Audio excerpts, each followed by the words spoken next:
귀한 찬양 감사합니다. 하나님이 받으신 줄로 믿습니다. 하나님의 말씀 창세기 15장 14장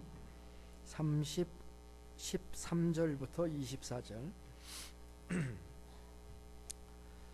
도망한 자가 와서 히브리 사람 아브람에게 알리니 그때에 아브람이 아무리 족속 마므레의 상수리 숲을 근처에 거주하였더라. 마므레는 에스골의 형제요 또 아넬의 형제라. 이들은 아브람과 동맹한 사람들이더라.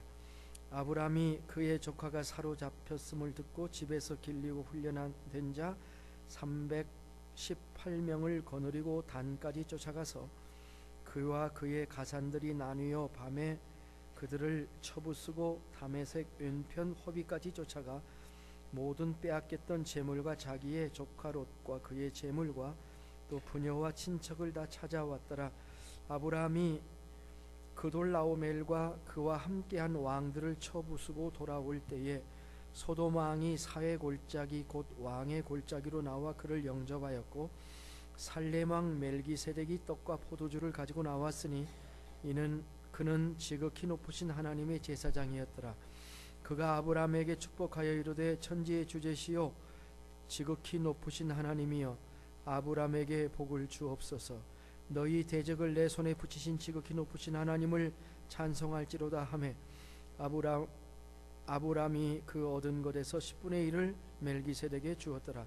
소돔 왕이 아브라함에게 이르되 사람은 내게 보내고 물품은 내가 가지라. 아브라함이 소돔 왕에게 이르되 천지의 주제시요 지극히 높으신 하나님 여호와께 내가 손을 들어 맹세하노니 내 말이 내가 아브라함으로 치부하게 하였다 할까 하여 내게 속한 것은 실 한 오락이나 들매끈 한 가락도 내가 가지지 아니하리라.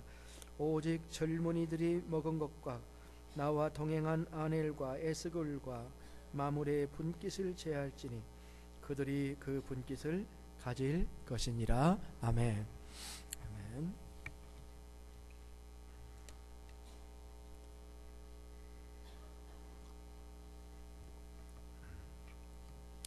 아주 오랜만에 11조 헌금 설교를 하게 되었습니다. 요즘 이런 설교는 별로 인기가 없는 시대입니다. 그런데 설교는 인기를 따라가면 안 됩니다. 말씀을 따라가야 되죠. 성경은 구약이나 신약이나 11조에 대한 이야기를 합니다. 어떤 분들은 구약에만 있다고 이야기를 합니다. 12지파가 구분되어서 레위 지파가 땅을 받지 못했기 때문에 그때 생긴 제도다 이렇게 주장을 합니다. 그리고 이제는 상황이 달라지지 않았느냐라고 얘기를 해요. 또 어떤 사람은 11조 제도는 신약 시대에는 폐지된 것이 아니냐라고 이야기를 합니다. 아닙니다. 11조는 그 모든 제도 이전에도 있었습니다. 창세기 14장에 등장하죠. 그리고 예수님도 마태복음 23장 23절에서 이것도 행하고 저것도 버리지 말라 이렇게 말씀을 했죠. 우리는 어떤 주제에 접근을 할 때 어떤 태도로 접근하느냐 굉장히 중요합니다. 모든 우리의 질문들과 토론들은 바른 신앙적 자세를 가지고 이렇게 접근을 해야 됩니다. 진리를 구하는 자세, 하나님의 뜻을 구하는 자세, 어떻게 하면 하나님께 올바로 헌신할 수가 있는가 하는 진실된 자세를 가지고 토론을 해야 하는 것입니다. 그리고 이 모든 질문들은 제3자적 위치에서 하면 안 됩니다. 3자 입장에서 밖에서 봐서는 안 되고 내가 하나님 앞에 단독자로 서 있어야 합니다. 그리고 하나님의 청지기로서 내가 하나님의 물질을 어떻게 관리하여야 할 것인가를 진지하게 기도하면서 이런 질문들을 해야 된다는 것입니다. 제가 오늘 이 설교를 하는 것은 이미 11조 헌금을 하고 계신 분들에게 격려를 하려고 하는 것입니다. 여러분들이 하는 일은 쉬운 일은 아닙니다. 목숨 같은 돈으로 10의 1조를 10%를 하나님께 드린다고 하는 것은 삶을 내놓는 일입니다. 또 다른 하나의 목적은 11조가 무엇인지에 대해서 이해가 없는 분들에게 바른 성경적 가르침을 제공함으로써 생각할 기회와 결단의 용기를 주고자 하는 것입니다. 우리는 2017년 한 해를 다 보내고 있습니다. 우리가 지금까지 살아왔던 날들을 포함해서 과거를 이렇게 바라다 볼 수 있습니다. 우리는 이걸 압니다. 물질이 중요하긴 하지만 그것이 다가 아니라는 것을 우리 모두는 잘 알고 있습니다. 내가 살아온 생애를 바라다 보면서 나는 어떤 물질 사용의 우선순위를 가지고 있었는가, 진지하게 생각하는 기회를 가져보기를 원합니다. 물질 문제는 중요한 문제입니다. 신앙과 돈 쓰는 문제는 서로 다른 문제가 아닙니다. 우리가 어디에 돈을 쓰느냐가 바로 그 사람입니다. 그 사람이 뭐를 가장 가치 있게 여기느냐 하는 것이죠. 우리는 우리 주님이 재림하시고 부활하셔서 우리가 그리스도의 상급의 심판대 앞에 서게 되는 날이 올 것인데, 그때 우리의 시간 사용, 우리의 재능 사용, 그리고 우리의 모든 경제 생활에 대해서도 결산하는 날이 올 것입니다. 따라서 미리 서보는 것도 괜찮습니다. 이 설교가 여러분의 교회 생활에 장애가 되지 않기를 바랍니다. 낙심하지는 마세요. 또 반항도 안 하셨으면 좋겠습니다. 그럴 리가 없지만 하나님은 없는 것을 받으시는 분이 아닙니다.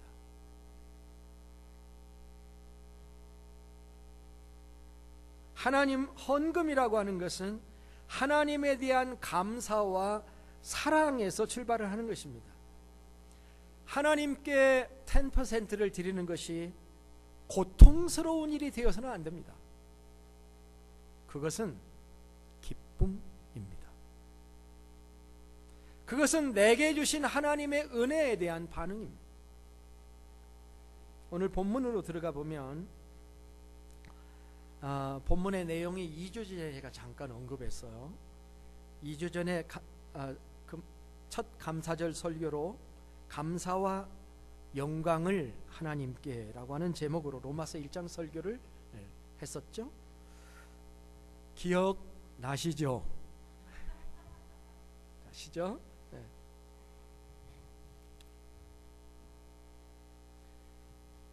저는 그 본문을 하나님께 최초로 영광과 감사를 드린 사건으로 이 본문을 소개했었습니다. 그때 창세로부터 나타나는 하나님의 능력과 신성이 그 만물에 분명히 보여 알게 되었는데, 창세로부터 존재했던 아담과 하와와 가인이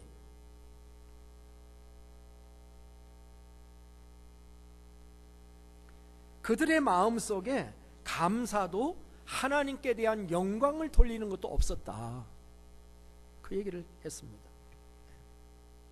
그래서 타락한 것이죠. 인간이 감사의 마음을 정말 제대로 갖는 것은 쉬운 일이 아닌 것 같습니다. 모든 것이 하나님의 은혜로 있는 저들이지만 정말 하나님께 감사와 영광을 돌리는 게 그렇게 힘이 드는 것이었어요. 그것은 아브라함에게도 마찬가지였습니다.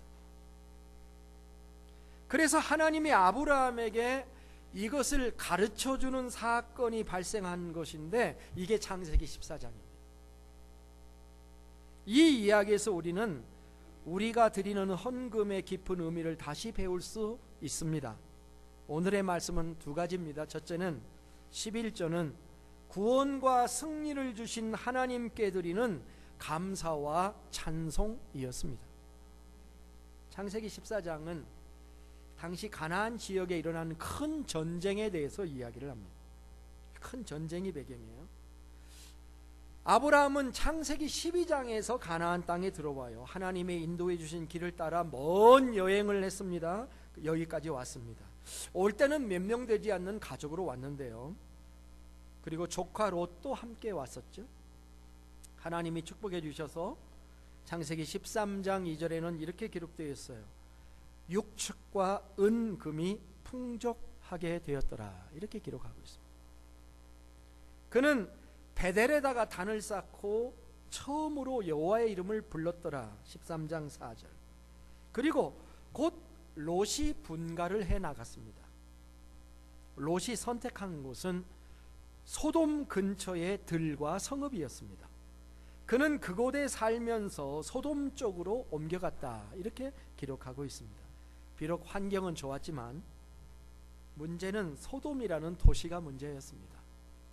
창세기 13장 13절에 보면은 소돔 사람은 여호와 앞에 악하여 큰 죄인이었더라. 이렇게 기록을 합니다. 우리가 이사 갈 때 그 도시의 영적인 상태를 보는 것이 중요합니다. 무조건 좋은 곳이면 이사 가는 게 아니라 그걸 봐야 되는데 롯은 그것을 보지 못했던 것입니다. 롯이 떠난 후에 아브라함도 헤브론 인근의 마므레라는 곳으로 옮겨갔습니다. 물론 그는 그곳으로 이사를 간 후에도 하나님께 단을 쌓았다. 13장 18절. 아브라함은 예배 사람이었어요. 어디를 가도 하나님을 예배하는 일은 철저하게 지키는 그런 신앙인이었다. 그러나 그가 정말 하나님 마음에 합당한 온전한 헌신의 사람이 되는 데까지는 아직 갈 길이 멉니다. 그래서 하나님께서 아브라함을 가르쳐주는 한 사건이 발생하게 되었는데 그것이 창세기 14장이다 라고 말씀하는 것.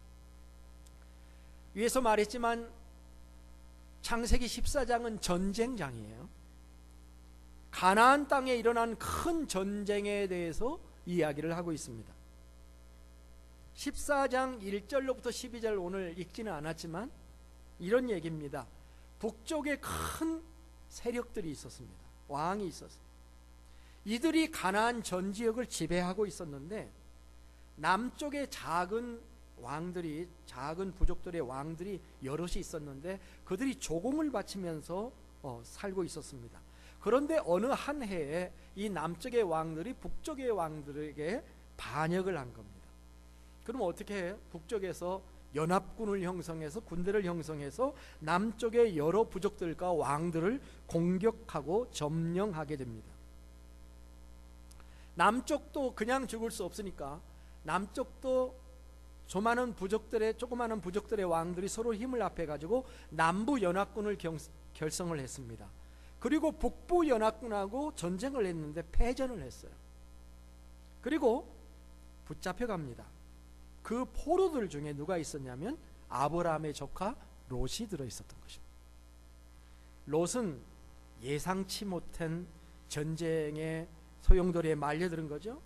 그의 인생이 암담하게 되었죠. 눈앞이 캄캄했을 겁니다. 그런데 이 소식이 아브라함에게 들려왔습니다. 아브라함이 이런 상황에서 무엇을 할 수 있었겠습니까? 어떻게 보면 아브라함으로는 아무것도 할 수 없는 그런 사건이었을 거예요. 연합군들의 싸움에 그가 할 수 있는 일이 없어 보였어요. 그런데도 불구하고 아브라함은 즉시 움직였습니다. 14절부터 16절을 보니까 이렇게 되어 있죠. 아브라함이 그의 조카가 사로잡혔음을 듣고 집에서 길리고 훈련한 사람 318명을 거느리고, 제가 지난주에 400명이라고 했던 것 같아요. 교정합니다. 318명을 거느리고 단까지 쫓아가서 그와 그의 가신들이 나뉘어 밤에 그들을 쳐부수고 담에서 왼편 호박까지 쫓아가 모든 빼앗겼던 재물과 자기의 조카 롯과 그의 재물과 또 부녀와 친척을 다 찾아왔더라. 318명의 집에서 길리고 훈련한 자들이라는 말이 아주 흥미롭죠.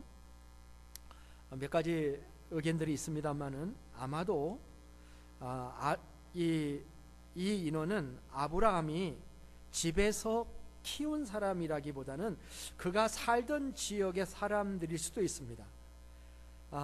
집에서 길리고 훈련한 자들이란 말은 직업군인은 아니었다라는 말을 암시하는 거죠. 그렇지만 전쟁에 잘 훈련된 직업군인은 아니었다 할지라도 당시 사회에서는요, 스스로 지키지 않으면 살 수 없는 환경이었기 때문에 준군인, 세마이 군인 정도, 이런 정도가 아니었는가, 이렇게 볼 수가 있겠습니다. 이들이 전쟁에 개입한 거죠. 이들이 목숨을 걸고 전쟁에 참여하게 됩니다. 이 모든 일은 아브라함이 얼마나 영향력이 있었는가 하는 것을 우리에게 보여주는 거죠. 이들은 매우 신속하게 움직였습니다. 본문에 나오는 그 부분의 동사만 나열해 보면은 듣고, 거느리고, 퍼부수고, 쫓아가, 다 찾아왔더라. 이 하나하나의 동사들이요, 굉장히 다이나믹해요. 무엇보다도 이 아브라함과 318명이 이동한 거리가 놀랍습니다. 당시 마므레 근처에 상수리 나무 숲을 근처에서 살고 있었다고 14장 13절에서 얘기했는데요. 지도를 보면 그 마므레는 중부 이스라엘이에요. 그리고 북쪽 끝인 단까지 쫓아가서 싸웠다, 이렇게 됩니다. 한 120마일이 돼요. 지금 120마일은 자동차로 몇 시간이면 가지만은 당시를 한번 생각해 보세요. 120마일을 쫓아가서 전쟁을 지금 하고 있고, 그 단에서도 담에서 북쪽인 호바까지 쫓아갔다고 그랬는데요. 그러면 그거는 거기서 더 50마일이 추가되는 상당히 먼 거리를 쫓아가서 기습전을 벌이는, 어떻게 보면은 엄청난 도전이고 무모한 도전 같은 그런 전쟁을 치른 것입니다. 그런데 놀랍게도 아브라함은 이 작전에서 엄청난 승리를 하게 됩니다. 그리고 개선장군처럼 빼앗겼던 모든 것들을 되찾아옵니다. 마치 사무엘상 30장에 가면 다윗이 400명의 자기 군인들을 데리고 빼앗겼던 자기 처자들을 가서 찾는 전쟁을 하고 돌아오는 거하고 너무도 비슷해요.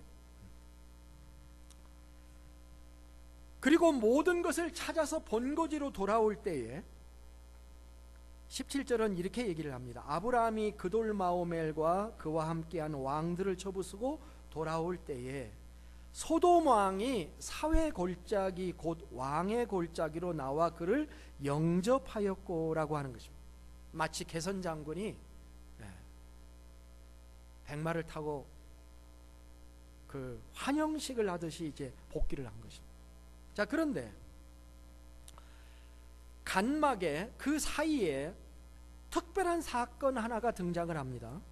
이야기의 흐름이 17절에서 21절로 넘어가야 되는데 18, 19, 20절이 뭐 사건 하나가 거기에 끼어 들어오게 됩니다. 한 존재와의 만남에 대한 이야기를 합니다. 아마 소돔 왕을 만나기 전에 먼저 이 사람을 만났는데 18절부터 20절에 기록한 기록이 이렇게 되죠. 살렘 왕 멜기세덱이 떡과 포도주를 가지고 나왔으니 그는 지극히 높으신 하나님의 제사장이더라. 그가 아브라함에게 축복하여 이르되 천지의 주제이시오 지극히 높으신 하나님이여 아브라함에게 복을 주옵소서.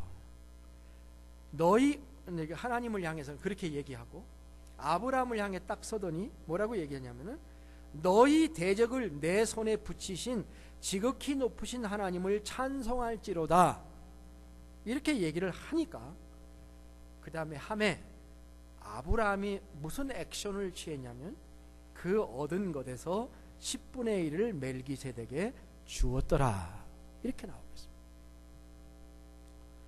살렘 왕 멜기세덱은 성경에서는 신비의 인물입니다. 이 존재는 히브리서 5장, 6장, 7장에 등장을 다시 하는데요. 거기에 가보면 이 멜기세덱은 인간이 아니라 초월적인 존재다라고 하는 사실을 성경은 이야기합니다. 하나님께서는 왜 아브라함에게 초월적인 존재를 보내서 뭔가를 말하는 건가요? 그것은 하나님께서 아브라함에게 깨닫지 못하는 것을 깨닫게 함으로 교육을 하려고 하는 것입니다. 승전의 기쁨에 취해 있는 아브라함에게 참된 사실을 깨닫게 하려고 하는 거예요. 그가 한 말이 뭡니까? 너희 대적을 네 손에 붙이신 지극히 높으신 하나님을 찬송할지로다. 이 말이잖아요. 아브라함은 그때 딱 깨닫습니다. 그렇구나. 내가 승리한 것은 하나님께서 적들을 내 손에 붙여주셨기 때문이구나. 많은 사람들은요, 어떤 업적을 이루면 착각합니다. 내게 이런 능력이 있구나. 내가 대단한 사람이로구나. 정말 깨닫지 못하면 대단한 사람입니다. 대가리가 단단한 게 대단이라고 그러죠.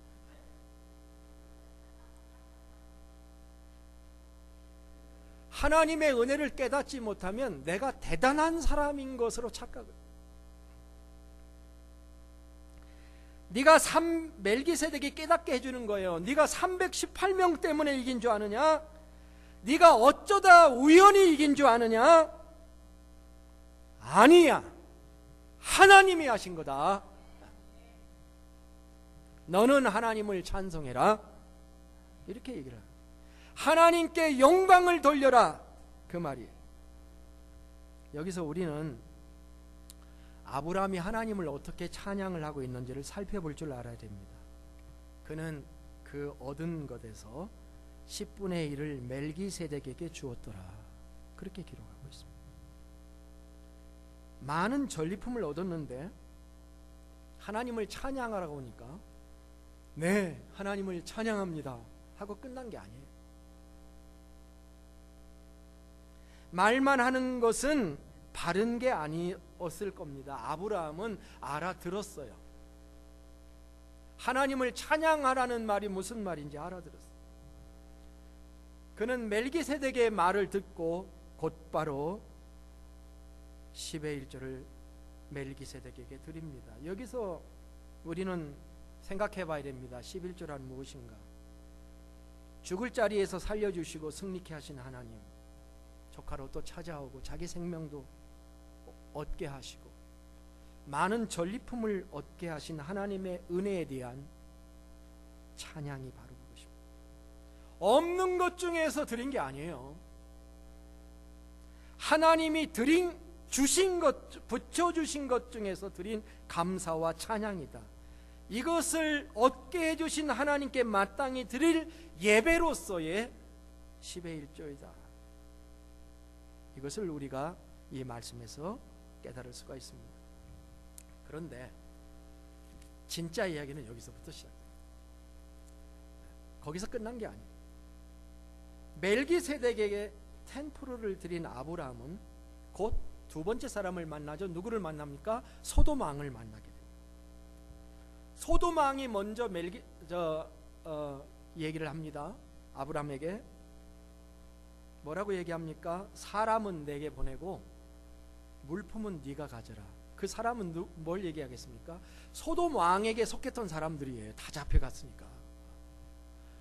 내게 속했던 사람은 다 주고 물품은 다 당신의. 그것만 해도 엄청나게 얻은 거죠. 자기의 그 백성들을 다시 되돌려 받는 것만 해도 감사 감격이죠.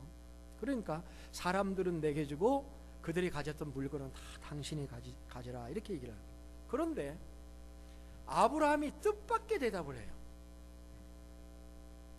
뭐라고 얘기합니까? 자, 읽어보겠습니다. 22절로부터 24절 우리 한번 같이 읽어볼까요?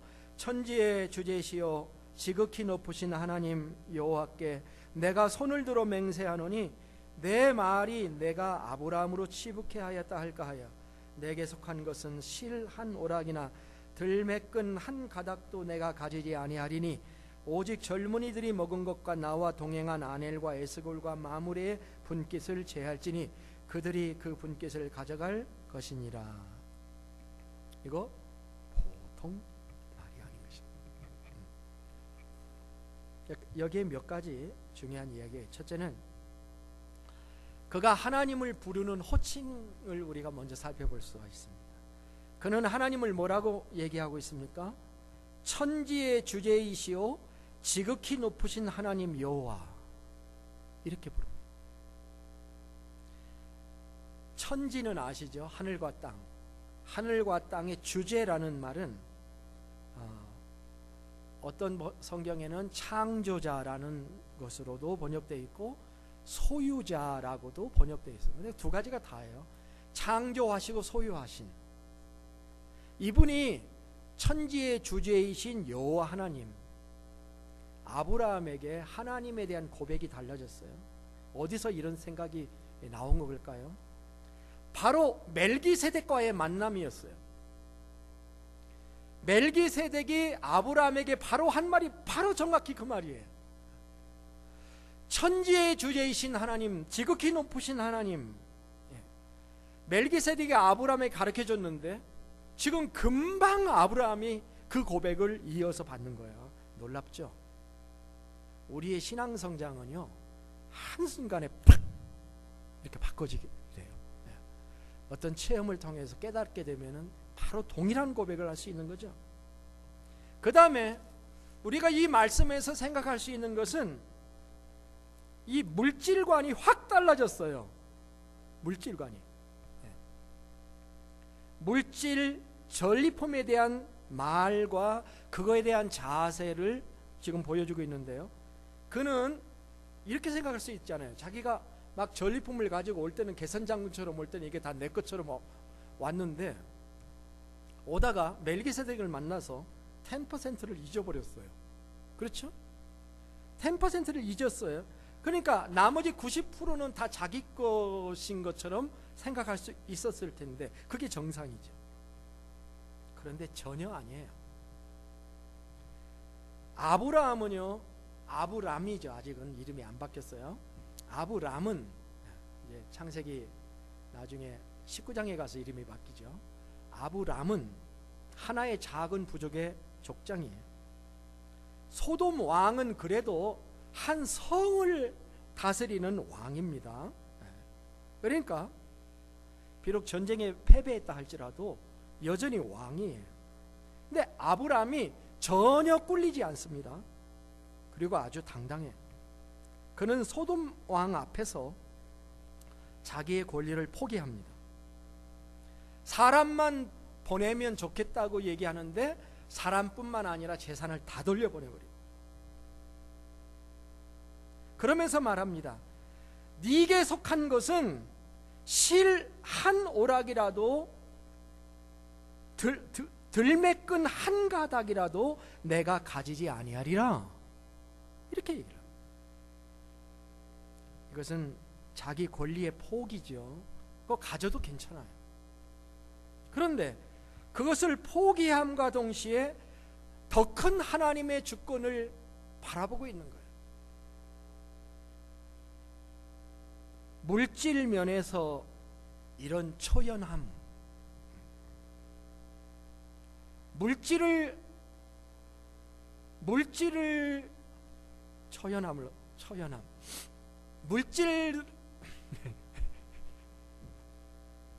물질에 덜덜덜 떨지 않고 내놓아 버릴 수 있는 그 초연함, 이거는요 신앙이 없이는 되지 않습니다. 신앙이 있어요. 하나님은 모든 것을 주재하시는 분이시다. 예?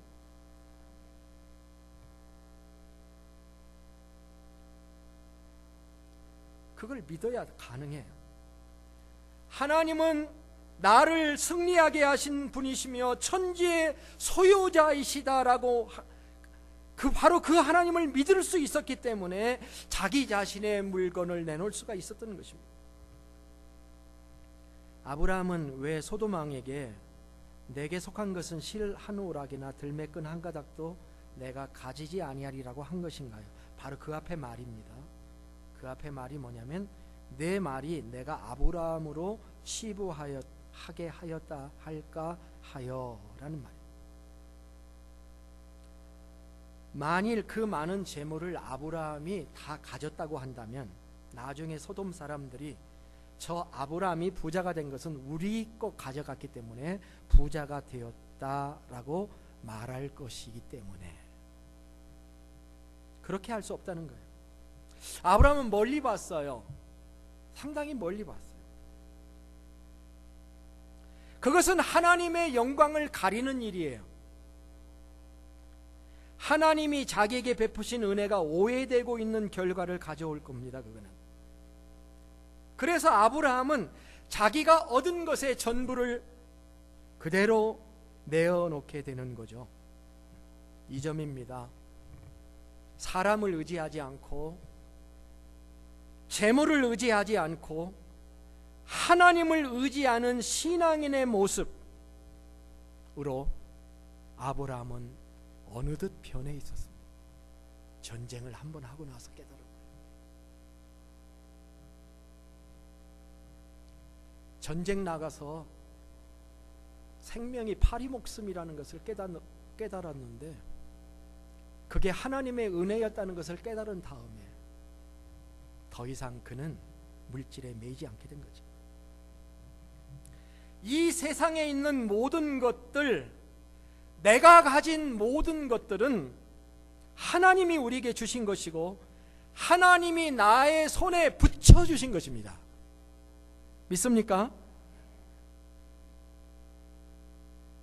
Delivered into my hand. 나에게 인도해 주신 거예요. 그것을 깨닫고 드린 것이 11조이고 이제는 한 걸음 더 나아가서 하나님의 다른 인도하심을 믿고 세상에서 하나님의 영광을 돌리기 위해서 모든 것을 포기한 삶, 그것이 아브라함이 우리에게 보여주는 것입니다. 아브라함은 존경받을 신앙인이로구나.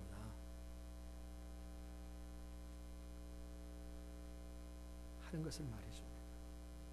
그는 믿음으로 구원받을 만한 그런 구원받을 만한 믿음이 있는 자로구나. 그 다음에 15장 사건으로 넘어가잖아요. 다 스텝이 있어요. 거기에 비해서 하나님이 주신 것의 일부조차 드리기를 거부하는 마음이 있다고 한다면 참으로 안타까운 것입니다. 제가 얘기를 두 가지를 만들었습니다. 만든 이야기예요. 그러나 참고 삼아서 첫째 이야기는 이겁니다. 어떤 사람이 자기가 태어나지 않은 다른 나라에 이민을 갔습니다. 부모, 형제, 친척들이 있는 곳을 떠난 이유는 그곳에서 사는 삶이 고단했기 때문입니다. 그곳에서는 더 이상 희망이 보이지 않았기 때문입니다. 그가 간 나라는 모든 것이 풍요한 나라였습니다. 그러나 그곳 역시 아무것도 근거가 없는 그는 살기가 만만치 않게 어려웠습니다. 그러던 어느 날 우연찮게 한 사람을 만나게 되었습니다. 그리고 그가 소유하고 있는 회사에서 일을 배우게 되었습니다. 그는 정당한 대가를 받고 자신의 기본적인 삶의 행복을 누리며 살 수 있었습니다. 그러던 어느 날 사장이 자기를 불렀습니다. 프랜차이즈를 하나 내주겠다. 모든 것은 내가 다 셋업해주고 공급해주겠다. 단 한 가지 전제 조건이 있다. 그것은 10%의 이익금을 회사에 보내라는 것이었습니다. 그리고 나머지 90%는 너의 소유로 사용해도 좋다는 것입니다. 이 사람은 그 일을 했을까요? 하지 않았을까요? 여러분이라면 했을까요? 하지 않았을까요? 두 번째 이야기입니다. 어떤 아버지가 있었습니다. 이 아버지는 아들이 21살이 되자 아들을 불러서 선택권을 주었습니다. 집을 나가든지 아니면 집세를 내고 살든지 해라. 다만 집세는 네가 번 거에 10%만 내라. 그렇게 얘기를 했습니다. 아들은 잠시 고민을 했습니다. 계산해 보니까 어떤 게 나아요? 집에 살면서 10%를 내는 게 낫구나. 결론을 내리고 그렇게 합니다. 아르바이트를 하고 공부를 하는 것만도 힘이 드는데 아버지한테 10%를 내는 것이 속으로 불만이었습니다. 자기의 친구들은 공짜로 살 뿐만 아니라 학자금도 받고 용돈까지 받고 다니는데 나는 돈까지 내면서 살아야 한다니. 그렇게 10년을 살다가 결혼해서 독립을 해서 나갔습니다. 그리고 세월이 흘러서 은퇴할 때가 되었습니다. 그때 부모님이 돌아가시게 되었습니다. 상속 문제를 정리하다가 발견하게 된 것은 자기 앞으로 되어 있는 적지 않은 금액의 적금이 있다는 것을 발견하게 되었습니다. 그것은 옛날에 자기가 부모님에게 생활비로 내놓았던 10%를 부모님이 자신을 위해서 고스란히 적금해 놓았다는 것을 알게 된 것입니다. 10년 동안의 돈의 이자가 붙었고 30년, 40년이 지나 많은 돈이 되어 있었던 것입니다. 결국 10%는 부모님을 위한 돈이 아니었습니다. 그것은 자기를 위한 돈이었습니다. 자기의 상급이었습니다. 다만 몰랐을 뿐입니다. 저는 이 정도의 비유는 11조의 유익의 일부분에 불과하다는 사실을 믿습니다. 내가 11조를 하나님께 드릴 때 비로소 나는 하나님 당신은 나의 주님이라고 하는 것을 실제적으로 고백하는 일에 더 한 걸음 나가게 되지 않겠습니까? 내 기업도 주님의 기업이라고 고백하는 것이 될 것입니다. 거기에서 오는 평안과 기쁨, 거기에서 부어주시는 하나님의 은혜를 우리가 어찌 다 말로 할 수 있겠습니까? 사랑하는 성도 여러분, 저는 사심이 없이 여러분을 위해 이 말씀을 전하고 있습니다.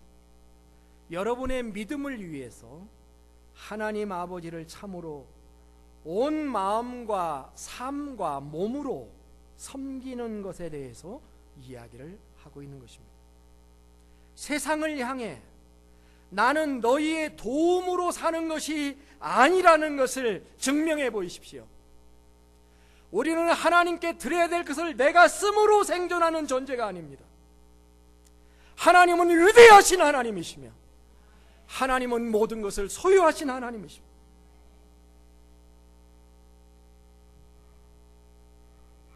(4000년) 전에 아브라함을 묵상해 보시기를 바랍니다. 2018년도에는 나의 하나님 그리고 물질 사이에, 나와 하나님과 나와 물질 사이에 바른 우선순위를 세워보심이 어떠신지 기도하겠습니다. 주님, 우리가 비록 자본주의와 물신 숭배로 가득 찬 이 세상에서 살고 있습니다마는 물질을 초월해서 살 수 있게 해주심을 감사합니다. 주님께 드리는 것이 우리의 기쁨입니다. 우리는 주 예수 그리스도가 우리의 모든 것이며 천지의 주제가 하나님이신 것을 고백하며 우리의 전 존재를 드리고자 합니다. 연락해 주시옵소서. 존귀하신 주님의 이름으로 기도합니다. 아멘. 다 함께 일어나셔서